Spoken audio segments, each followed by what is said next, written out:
আজকে সোজা সাপটায় আমার অতিথি শফিকুল আলম। শফিকুল আলমকে তিনি আমাদের প্রতিবেশী দেশ বাংলাদেশের সরকারে যারা আছেন, সরকার যারা চালাচ্ছেন, সেই মোহাম্মদ ইউনুসের প্রেস সচিব। শফিকুল সাহেব, নিউজ 18 বাংলার সোজা সাপটা অনুষ্ঠানে আপনাকে স্বাগত। Thank you. শফিকুল সাহেব, আপনার কাছে আমার প্রথম প্রশ্ন, দুদেশের ভাগ্য জন্মলগ্ন থেকে একই সূত্রে বাঁধা। শুধু জাতীয় সঙ্গীত নয়, আমাদের জীবন জীবিকা, বিশেষ করে আমাদের পশ্চিম বাংলার সাথে বহু কিছুই পরস্পরের সঙ্গে যুক্ত, সম্পৃক্ত। আপনার কি মনে হয় দুই দেশের সম্পর্ক এখন ঠিকঠাক পথে এগোচ্ছে? আমার তো তাই মনে হচ্ছে। আমার মনে হয় যে আমাদের সম্পর্ক আরো উন্নতি হবে। এবং আপনি জানেন আমরা ইন্ডিয়া এবং বাংলাদেশ অনেকগুলো রিভার আমরা একত্রে শেয়ার করি। তো সেই জন্য আমরা চাই যে ইন্ডিয়ার সাথে আমাদের সম্পর্ক আরো মজবুত হোক এবং এটা আরো উত্তরোত্তর বৃদ্ধি পাক। বিশেষ করে পশ্চিম বাংলা, যে আমরা যে রাজ্যে বসবাস করি, আমরা একই ভাষায় কথা বলি, আমাদের পোশাক, আমাদের খাওয়া দাওয়া, আমাদের সমস্ত কিছুই প্রায় এক। সেই জায়গায় এই আমাদের সাথেও তো আপনাদের একটা বিশেষ সম্পর্ক রয়েছে।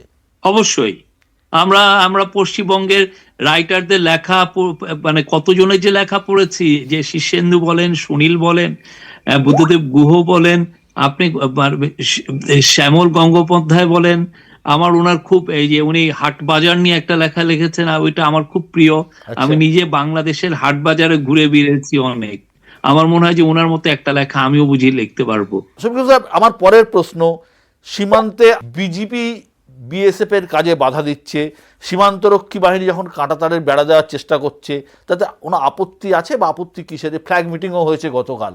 এগুলো দেখেন, এই পুরো বাংলাদেশ আর ইন্ডিয়ার মধ্যে তো প্রায় 4,500 কিলোমিটার জুড়ে বর্ডার। তো এই বর্ডারে একটু দু একটা এরকম ঘটনা ঘটে, এবং আমার মনে হয় না যে এটা নিয়ে, এটা তো ফ্ল্যাগ মিটিংকে এটা মিটিয়ে ফেলা হয়। আমাকে কিছুক্ষণ আগে আমার সাথে কথা হচ্ছিল বাংলাদেশের প্রাক্তন পররাষ্ট্রমন্ত্রী হাসান মেহমুদ সাহেবের সাথে। তিনি বলছিলেন বাংলাদেশের অর্থনীতি শেষ, বাংলাদেশের অবস্থা খুব খারাপ, ইকোনমিক্যালি বাংলাদেশ খুব খারাপ অবস্থার মধ্যে দিয়ে যাচ্ছে। উনি যখন তথ্যমন্ত্রী ছিলেন তখন তাকে সবাই বলতো মিনিস্টার অফ ডিসইনফরমেশন, এবং উনি জোরজার করে লবিং করে ফরেন মিনিস্টারও হয়েছিলেন। যে অথচ উনি, মানে দেখা যেত যে ফরেন মিনিস্ট্রির কাজ বাদ দিয়ে পলিটিক্যাল কথাবার্তা বলতেন।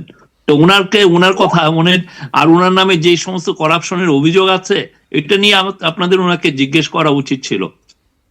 আমি যেটা বলতে পারি আপনাকে ডেটটা দেখিয়ে, যে বাংলাদেশের আপনি এক্সপোর্টের কথা ধরেন, এক্সপোর্ট বাংলাদেশের একটা বড় ফ্যাক্টর, যে আমার ইকোনমি কেমন চলছে সেটার একটা বেঞ্চমার্ক।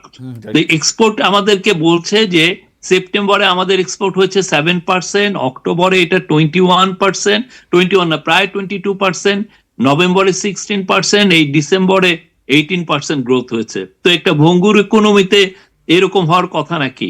আর আপনি যদি ফরেন ট্রেডের কথা বলেন, চিটাগাং পোর্ট হচ্ছে আমাদের পুরো ফরেন ট্রেডের 95% তারা হ্যান্ডেল করে। ঠিক। তো 95, ওইটাও দেখা যাচ্ছে যে কন্টেনার আমাদের এক্সপোর্ট ইম্পোর্ট বেড়েছে, হ্যান্ডলিং বেড়েছে 7.5%-এর মতো। আমাদের রিজার্ভ বাড়ছে প্রতিনিয়ত। আমাদের টাকা, যেটা ওনাদের আমলে ক্রমান্বয়ে ডিভ্যালুয়েশন হচ্ছিল, টাকা একটা স্ট্যাবল জায়গায় আছে। ম্যাক্রো ইকোনমিক স্ট্যাবিলিটি আমাদের ফিরে আসছে, ব্যাংকিং সেক্টরে হেলথ একটা ফিরে এসছে। এবং আপনি যদি IMF, ওয়ার্ল্ড ব্যাংকের রিপোর্টগুলো পড়েন, আপনি আরো ইন্ডিকেশন গুলো পাবেন। এই আজকেও একটা, আমি অস্ট্রেলিয়ান গভর্নমেন্টের সাথে কাজ করতেন, IMF এখন আছেন, উনি একটা তার সাবস্ট্যাকে দিয়েছেন যে বাংলাদেশ ইকোনমি হ্যাজ বাউন্সড ব্যাক। ওনারা যে এই চুরি চামারি করে একটা চোরতন্ত্র জারি করে যে ইকোনমি রেখে গিয়েছেন, সেই জায়গা থেকে আমরা ইকোনমিটাকে আবার সচল করে এই রেলের ট্র্যাকে উঠিয়েছি। তার মানে আপনি বলছেন যে যারা এর আগের গভর্নমেন্টে ছিলেন, অর্থাৎ হাসিনা গভর্নমেন্টে ছিলেন, তারা দেশকে সম্পূর্ণ লুট করেছেন। তাই তো আপনি দেখছেন না, এখন তো যে তার ভাগ্নি নিয়েও প্রচুর রিপোর্ট হচ্ছে ইউকেতে। কিন্তু এবং আপনি এই শেখ ফ্যামিলি গুলো আপনি দেখেন, এই যে কয়দিন আগে তার খালাতো ভাইয়ের ছেলে, সেও এমপি ছিলেন, তার এই যে ব্যাংকের একটা ডিটেল এসছে, সেই ডিটেলে দেখা যাচ্ছে যে তার ব্যাংকে ট্রানজাকশন হয়েছে 3,100 কত কোটি টাকা। আপনি 3,100 কোটি টাকার মতো মানে যে প্রায় $300 মিলিয়ন মতো। আর উনার পিয়ন, উনি নিজে প্রেস কনফারেন্সে বলেছেন, শেখ হাসিনা তার পিয়নের উনি বলছেন যে সে 400 কোটি টাকা বানিয়েছে। 400 কোটি টাকা মানে 32 মিলিয়ন ডলার। অথচ পরে যখন আমরা দেখলাম যে এটা 400 না, আসলে 626 কোটি টাকার ওইখানে লেনদেন হয়েছে। চোরতন্ত্রের একটা সীমা ছিল। আপনারা যদি আসেন এই হরর স্টোরি পুরোটা কভার করতে পারবেন, দেখবেন যে কি ভয়াবহ রকমের চুরি করেছে। উনি একা না, ও পুরো শেখ ফ্যামিলি জুড়ে চুরি করেছে। বাদ বাকি মন্ত্রীরা তারাও কি মধ্যে জড়িত? হ্যাঁ হ্যাঁ, বেশিরভাগই। পুরোটাই ছিল একটা চোরতন্ত্র। ব্যাংক লুট করেছে, স্টক মার্কেট স্ক্যাম করেছে। ব্যাংকগুলো এমন হয়েছে, আমাদের এখানে সবচেয়ে লার্জেস্ট ব্যাংক ছিল ইসলামী ব্যাংক বাংলাদেশ লিমিটেড। ওইটা ইসলামী নিয়ম কানুন নাম মেনে চলে বলে এটাকে নাম ইসলামী, বাট এটা বাংলাদেশের লার্জেস্ট প্রাইভেট ব্যাংক। এই ব্যাংকটাকে সিকিউরিটি এজেন্সি দিয়ে টোটালি এটাকে ক্যাপচার করা হয়েছিল। শেখ হাসিনার এক অলিগার্ক, ক্লোজলি অ্যালাইন অলিগার্ক এটা করেছিলেন। আপনি ইকোনমিক্স ম্যাগাজিন এটা নিয়ে রিপোর্ট করেছে, আমরা বলছি না। আপনি যদি এখন নতুন নতুন রিপোর্ট দেখেন, এটা ভয়াবহ। আর আপনি যে হোয়াইট পেপারটা যেটা দিয়েছে 400 পাতার, ওটার নাম হচ্ছে white paper on state of the Bangladesh economy, dissection of A development narrative. এটা হচ্ছে ডক্টর দেবপ্রিয় ভট্টাচার্য, যেটা আপনি অনলাইনে পাবেন। পারলে এটা ডাউনলোড করে পড়ে দেখবেন যে কি ভয়াবহ রকমের নিশ্চয়ই পড়ে দেখবো মানে চুরি চিত্র ছিল। শফিকুল সাহেব, সবাই মিলে মিলে করেছেন। শফিকুল সাহেব, আপনি অর্থনীতি, নিউজ পেপারের কোনো ফ্রিডম ছিল না, টেলিভিশন স্টেশনের কোনো ফ্রিডম ছিল না। হ্যাঁ বিশ্বদা বলেন, অসুবিধা নেই। বলছি শফিকুল সাহেব, এখন তাহলে নিউজ পেপার বা টেলিভিশনের ফ্রিডম আছে বলছেন? অবশ্যই, 100%। আপনি এসে জিজ্ঞেস করেন, আমরা কাউকে কোনো পত্রিকাকে বলছি যে এই নিউজটা নামাও, আমরা কাউকে বলছি যে এই লোকটাকে তোমার নিউজের হেড করো, নিউজ টপ নিউজম্যান করো। নিউজটা যদি সত্য হয় আপনি পুরোপুরি লেখেন, আমি যদি ভুল করি, আমার যদি কোনো করাপশন থাকে, আপনি জোর করে লেখেন, অসুবিধা নাই। শফিকুল সাহেব, বৃহস্পতিবার রাত্রে একটা জোড়ার নির্দেশিকা জারি করেছেন প্রফেসর ইউনূস, তাতে একাধিক পণ্যের ওপর কর বসানো হয়েছে। আপনি অর্থনীতির কথা বললেন, তো কোথাও কি অর্থনীতি সামলাতে যে বৈদেশিক মুদ্রার ভাড়ারে কোনো টান পড়ছে বলে, বা অর্থনীতি সামলাতে এই করকে ইমপ্লিমেন্ট করা হচ্ছে? আপনি একটা জিনিস জেনে রাখবেন যে আমাদের দেশে যে করের যে আমরা যে এই কর টু মানে ট্যাক্স টু জিডিপি ওয়ার্ল্ডের ওয়ান অফ দ্য লোয়েস্ট। ওকে, আপনি যদি দেখবেন যে ইন্ডিয়া ট্যাক্স টু জিডিপি 10%, আমাদের সেই এটা পৃথিবীর ওয়ান অফ দ্য লোয়েস্ট। তো করের আমাদের যেহেতু রেভিনিউ আমাদেরকে বাড়াতে হবে, সেই জন্য আমাদের রেভিনিউ করের আওতাটা আমরা বাড়িয়েছি। বাট আমরা বলছি যে এটা আমাদের লোয়ার মিডল ক্লাস বা যারা লো ইনকাম পিপল তাদের কাউকে এফেক্ট করবে না। একটা অভিযোগ আসছে, যা আমাকে এক্স ফরেন মিনিস্টারও বললেন, যে বাংলাদেশে সংখ্যালঘুরা আক্রান্ত হচ্ছে, ভারত বিদ্বেষী মন্তব্য করা হচ্ছে, মন্দিরে হামলা হচ্ছে, মানে এভাবে বাংলাদেশ নিজের যে সহিষ্ণুতা সেই ছবিটা হারাচ্ছে। আপনি ওনাদের সময় কি কি হয়েছে এটা জিজ্ঞেস করেছিলেন? 2021 সালের অক্টোবরে কি হয়েছিল এটা জিজ্ঞেস করেছিলেন?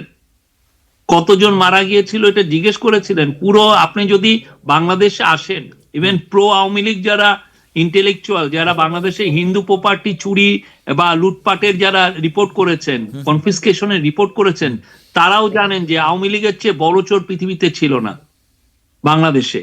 আমরা চেষ্টা করছি, আমরা আমাদের সর্বোচ্চ চেষ্টা করছি যে বাংলাদেশের সবার হিউম্যান রাইটস কে এস্টাবলিশ করতে।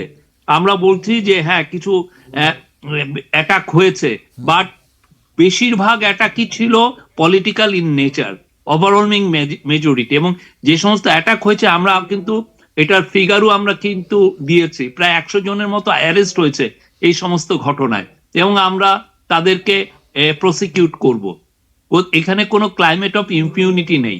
আওয়ামী লীগ যেটা করেছে, সারা জীবন হিন্দুদেরকে বলেছে আমি তোমার বন্ধু বন্ধু, কিন্তু দেখা যাচ্ছে যে আওয়ামী লীগের লোকগুলোই হিন্দুদের জমি সবচেয়ে বেশি দখল করেছে। ওদের এইটাই ভণ্ডামি ছিল ওদের মূল চরিত্র। আপনি যদি ওনাকে পারেন জিজ্ঞেস করেন, এখানে অনেকে এটা নিয়ে রিপোর্ট করেছে, বাংলাদেশে এটা নিয়ে ভালো রিসার্চ আছে, আপনারা এসে এটা নিয়ে কথা বলতে পারেন। বাংলাদেশে হিউম্যান রাইটস অর্গানাইজেশন গুলো মাইনরিটি অ্যাটাক নিয়ে অনেক বছর ধরে রিপোর্ট করছেন, আজকে না। আপনি তাদের কাছে জিজ্ঞেস করবেন পুরো আওয়ামী লীগের 15 বছরে কি কি রকমের অ্যাটাক হয়েছে, কি কি হয়েছে। আমরা মনে করি যে আমরা সর্বোচ্চ চেষ্টা করছি, আমরা আমাদের হিন্দু ভাই বোনদের পাশে দাঁড়িয়েছি। আমরা দুর্গাপূজার সময় আমরা সর্বোচ্চ, আমাদের পুরো মিলিটারি ছিল, আমাদের পুলিশ ছিল, তাদেরকে ডিপ্লয় করা হয়েছে যাতে পুরোপুরি সিকিউরিটি এনশোর করা হয়, এবং এটা আমরা করেছি। এবং আমরা সমস্ত যেখানে কোনো ঘটনা ঘটছে আমরা সাথে সাথে সেই জায়গায় তাকে যে এটা করেছে তাকে অ্যারেস্ট করার চেষ্টা করছি। এখানে কোনো ক্লাইমেট অফ ইম্পিউনিটি নেই, এবং আমরা বাংলাদেশের সমস্ত মানুষকে হিউম্যান রাইটসটা ইস্টাবলিশ করতে চাই। এইটা শুধুমাত্র একজনের করলাম আরেকজনের করলাম সেটা না, কেউ যেন না বলেন যে তাকে তাকে লুক আফটার করা হচ্ছে না, তার রাইটসটাকে আমরা প্রোটেক্ট করছি না, কেউ যেন এটা আমাদেরকে অ্যাকুজিশন না করে। এটা প্রফেসর ইউনূসের এটা একটা প্রতিজ্ঞা। ঠিকই আর বলছেন। আপনি যদি মনে করেন যে না আপনাদের এইগুলো নিয়ে আমি আপনাদেরকে অনুরোধ করছি, আপনারা আপনাদের রিপোর্টারকে পাঠান, তারা এসে বাংলাদেশে 10 দিন থাকুক, 15 দিন, খুব বেশি খরচ কিন্তু না।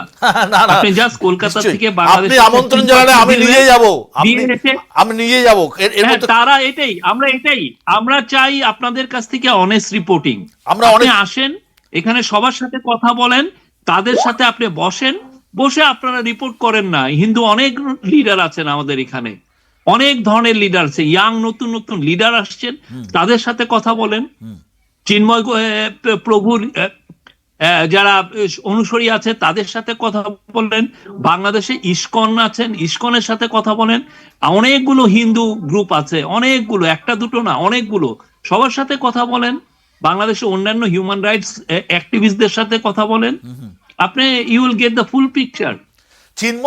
চিন্ময় প্রভুর গ্রেপ্তারিটা নিয়েই মনে হলো যে গোটা মানে এই জিনিসটা একটু বাড়াবাড়ি হয়ে গেল, বা এটা না হলেই হয়তো ভালো হতো, বা ওটা কি একটু মানে জিনিসটাকে আর একটু খারাপ করে দিল? আমরা আপনাকে এটুকু অ্যাসিওর করছি উনি ন্যায় বিচার পাবেন, এটার কোনো ব্যত্যয় হবে না, উনি ন্যায় বিচার পাবেন, আপনারা দেখবেন। শফিকুল সাহেব, আপনার সাথে কথা বলে খুব ভালো লাগছে, খুব পরিষ্কার, আপনি পরিষ্কারভাবে বলছেন, যেহেতু আপনিও সম্ভবত প্রাক্তন সাংবাদিক ছিলেন। তো একটা প্রশ্ন আপনাকে না বলে পারছি না, যে এই যে আপনি যে কথাটা বললেন যে যা ঘটনা ঘটছে, কিছু বিক্ষিপ্ত ঘটনা হয়তো ঘটছে, আপনি স্বীকার নিজেও করলেন, আপনারা গ্রেপ্তারও করেছেন, এর নেপথ্যে আপনারা কোনো পলিটিক্যাল কনস্পিরেসি বা রাজনৈতিক ষড়যন্ত্র থাকতে পারে কি? না, আমরা সেটা আসলে দেখছি, আমরা পুরো সবকিছু ইনভেস্টিগেট করছি, আমরা দেখছি, আমরা যাদেরকে দেখছি যে যারাই পারপিটেটর ছিল, কালপ্রিট ছিল, তাদেরকে অ্যারেস্ট করছি। এখানে কেউ পার পাবে না, কেউ একজন মাইনরিটিকে অ্যাটাক করে সেজন্য না মনে করে যে সে পার পাবে, এটাই, এই পার পাওয়ার সংস্কৃতি এখানে থাকবে না। শফিকুল সাহেব, বাংলাদেশ থেকে এমনও অনেক মন্তব্য করা হচ্ছে যেখানে ভারতের খারাপ লাগছে। ইউনূস প্রশাসন তো আপনারা তো কড়াভাবে বিরোধিতা করছেন না, তবে ঢাকা কি আর দিল্লির বন্ধুত্ব চাইছে না? না না, ঢাকা পুরোপুরি দিল্লির বন্ধুত্ব চাচ্ছে। আমরা পুরো আমাদের প্রফেসর ইউনূস ডিউটি নেওয়ার পর, টেক ওভার করার পর থেকেই উনি বলছেন যে আমরা সার্কভুক্ত সমস্ত দেশের সাথে সুসম্পর্ক চাই। ইন্ডিয়ার সাথে তো অবশ্যই, ইন্ডিয়া আমাদের সবচেয়ে নেক্সট ডোর নেইবার, আমরা অনেকগুলো রিভার তাদের সাথে শেয়ার করি, আমাদের সাথে historical, linguistic, people to people, cultural অনেক সম্পর্ক আছে, এবং আমরা ইন্ডিয়ার সাথে আমাদের সম্পর্ক আরো জোরদার করতে চাই। এবং ইন্ডিয়া ইকোনমি একটা বড় জায়ান্ট, পৃথিবীতে ইন্ডিয়ান ইকোনমি অনেক গ্রো করছে, এবং ইন্ডিয়ার ইকোনমি গ্রো করা হচ্ছে সাউথ এশিয়ার সমস্ত দেশগুলো এতে বেনিফিটেড হবে। এবং আমরা মনে করি ইন্ডিয়ার সাথে আমাদের ট্রেড এবং অন্যান্য কোঅপারেশন আরো বাড়ানো উচিত, এবং এটা আমরা চেষ্টা করছি বাড়ানোর জন্য। শফিকুল সাহেব, একটা প্রশ্ন না করে পাচ্ছি না, সেটা হচ্ছে যে ধরুন মন্দিরের এগুলো তো ঠিক আছে, ওটা আপনারা ব্যবস্থা নিচ্ছেন, কিন্তু আমরা দেখছি সুফি গানের আসরেও হামলা হচ্ছে, এগুলোর কেন হচ্ছে মনে হচ্ছে আপনার? সেগুলোর ব্যাপারেও আমরা যথেষ্ট কড়া বার্তা দিয়েছি, আর যারা যারা এটার সাথে ইনভলভ প্রত্যেককে অ্যারেস্ট করা হবে, যারা যারা এটার এটা আমরা বাংলাদেশ এই গভর্নমেন্ট মাল্টিকালচারালিজম প্লুরালিজমে বিশ্বাস করেন, ডাইভার্সিটিতে বিশ্বাস করেন। তো এটা কেউ যদি মনে করেন যে একটা কালচারাল প্রতিষ্ঠান বা সুফি শ্রাইন এগুলোতে অ্যাটাক করে পার পেয়ে যাবেন, উনি ভুল ভাবছেন।